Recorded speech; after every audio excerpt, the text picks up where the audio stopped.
There's a difference, this is one of the great realizations of my life, there's a difference between pain and injury. If you're going through pain in life, you keep going through it. Pain is the thing that, like, you know, it hurts, but you're not going to die from it, and you're not going to get an arm broken from it. That's fine, you can go through pain.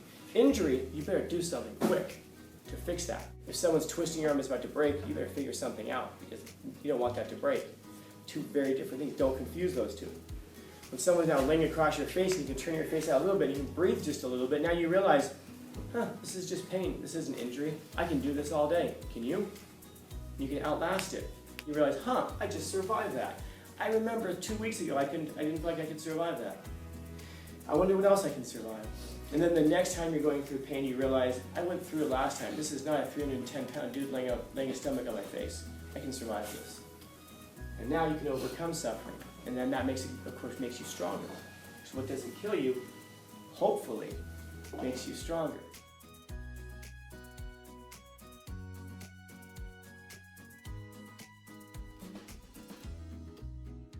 I suggest to you that the things that we're looking at that cause misery, I'll do the best I can to read this. People, pain, love, which is toxic, anxiety, self-awareness, trauma, living itself. And as you guys are pointing out, there isn't a lot that we can do maybe about the things that lead us to this, like the people in our lives. I mean, you find how often we say things like, oh my God, people are so stupid. Are they though? I mean, really most people are average. And so if you're saying that you're constantly engaging with stupid people, I guess there's a few questions to ask yourself. First off, is it really that they're stupid, or is it that I don't know what I don't know? You know, people are typically not stupid. Most people are just average. Most people fit into this kind of center of intelligence. If you're constantly engaging with people who you think are stupid, what you probably mean is that people just think differently from me.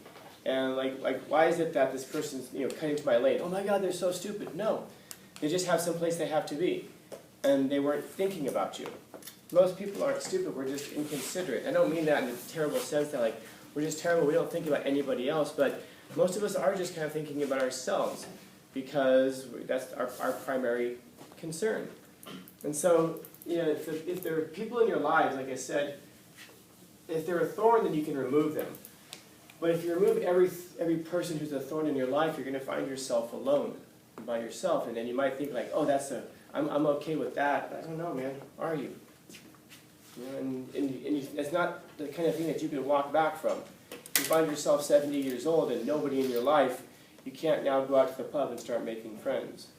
And so maybe one of the things that we can do is start to figure out how it is that we can relate to people. Physical pain. There is stuff that we do that brings on physical pain, but sometimes it's unavoidable. So what I would suggest to you is that there's this kind of like, oh man, really? There's kind of like this triad of things that cause most of the problems in our life, that kind of characterizes almost human life generally. And it relates to all these things. The first one is, of course, suffering. And we're all going to encounter that. And suffering is an interesting thing because it's one of the only emotions that you can feel that you know you're feeling it. You don't have to figure it out. Like, I wonder how many of you have ever felt like you weren't sure if you were in love. Maybe you even do a Google search. What is love? How do you know that you're in love? In my new place. Yeah. Any of you guys ever do a Google search? How do you know when you're suffering? No, you know it. It's obvious. It's like at times suffering can even seem like the only real thing in your life. And so you know that you're going through it. You don't have to figure it out. And so it's concrete. Also, of course, guilt. And this is an emotion that kind of creeps up in ways that we don't even necessarily realize. You can feel guilty even if you do the right thing. You can feel horrible about it. I did something recently that it was the right thing. There were several people who were there who said, oh yeah, you did the right thing. I still feel terrible about doing it. So even if you feel that you did the right thing, you can still feel guilty about it. And of course the last one is death. A thing that's always looming above us, and some people argue is the core reason for most of what we do. We're trying to avoid death, or we're trying to overcome the fear of it, or we're trying to survive it in some way. And most of the things that are on this list, actually I'd say that all of the things on this list are stemming from one of these three things. You know, in other words, like the people in our lives, yeah, they cause suffering, and then it's the people in our lives who cause the guilt. It's not cause the guilt, but they're kind of like the centerpiece of our guilt. It's how we interact with people that makes us feel bad. And then when the people around you start dying, it reminds you of your own mortality. It's like pain. Pain does that. Pain, besides hurting, it also subconsciously reminds you that you're mortal and that your physical body is eventually going to do this. Of course, pain is connected to suffering, of course. You know, love, anxiety, self-awareness. And self-awareness is this big one. Because when you're self-aware, when you think about it, another way of saying self-awareness is self-conscious. And we never say self-conscious in a positive way. You know, we never say, oh my God, I'm so self-conscious, I'm happy about it. Usually it's like I'm self-conscious, I think everyone's staring at me and making fun of me. To be aware of yourself, to be conscious of yourself, is a really, really, really, really sophisticated thing. Your cat, your dog, chimps, they're not self-aware in the way that humans are. And it's a great thing because it allows us to explore our own psychology and get to know ourselves. But it's also a damning thing because it reminds us of these other things as well. In other words, guilt stems from self-awareness. A fear of death stems from self-awareness, and so forth. And so, how is it that we overcome these things? So that's the real question. These are all kind of like the fruit and the flowers of these stems. So how is it that we overcome these things? Well, one of them is like for death, you can use death to motivate you. Because once you realize that you only have so much time, well, now that's the thing that allows you to get off your ass and start doing something. Start living life, start accomplishing some things, start making real deep human connections. In other words, making your time here worthwhile. And if you don't have anything that motivates you to make your time worthwhile, then you get nothing out of it. I mean, it's like classes. A lot of us, you know, I love you, I say these things anyway because I love you, that we go into these classes and we don't have a motivation for being there. I can't do that right now. I can't do that right now. Oh, okay. We don't have a motivation for being there. Why? Because we know that if we fail, there's really no consequence for it. But if you realize, I need this class, otherwise I'm not going to graduate. If I don't graduate, my parents are kicking me out of the house, I'm going to literally be homeless. I'll have nowhere to go. So shoot, I better pass this class. And then a weird thing happens when you try to pass the class if you do it honestly. All of a sudden you learn some things. You get something out of it. In other words, if there's a pressure to push you, then you can get something out of it. Now, there are people who don't need a pressure to do that. There are people who are entirely self-motivated and can drive themselves to these are the people who are out jogging at 5:30 in the morning. There's nothing making them do it, but they drive themselves to do it anyway. So you see people jogging down the street, and you might think like, my God, why are they just, how can you possibly do that? And then you can see somebody else who's sprinting down the street, and you realize because someone's chasing them with a machete. The person's motivated because they're being chased by a machete, but that motivation, the external motivation, only lasts as long as the person's chasing you with the machete.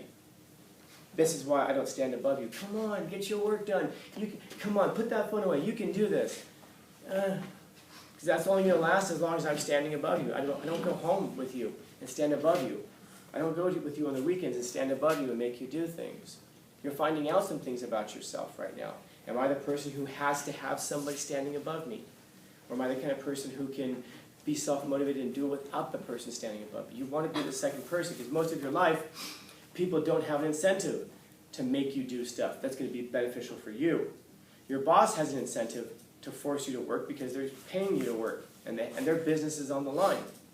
But then there's nobody who's going to motivate you and push you to go through, professional development so that you can rise up in your career. In fact, there might even be people who are trying to stop you from doing it because they want to move up in the company. And so, death can be, an awareness of your mortality can be a great motivator. I want to leave something behind.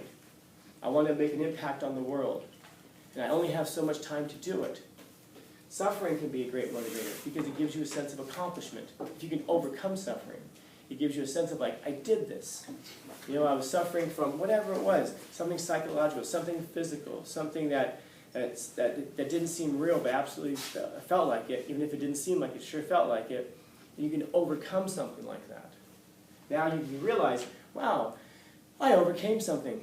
And then next time you get hit with something heavy, it's like, whatever, it's Tuesday. I've been here before. One of those things I think about is doing jiu-jitsu is great for this because when I first started jiu-jitsu, I was on the ground, and there was this 310-pound dude whose belly was smashing me on the face. I was laying there thinking, like, I can't breathe.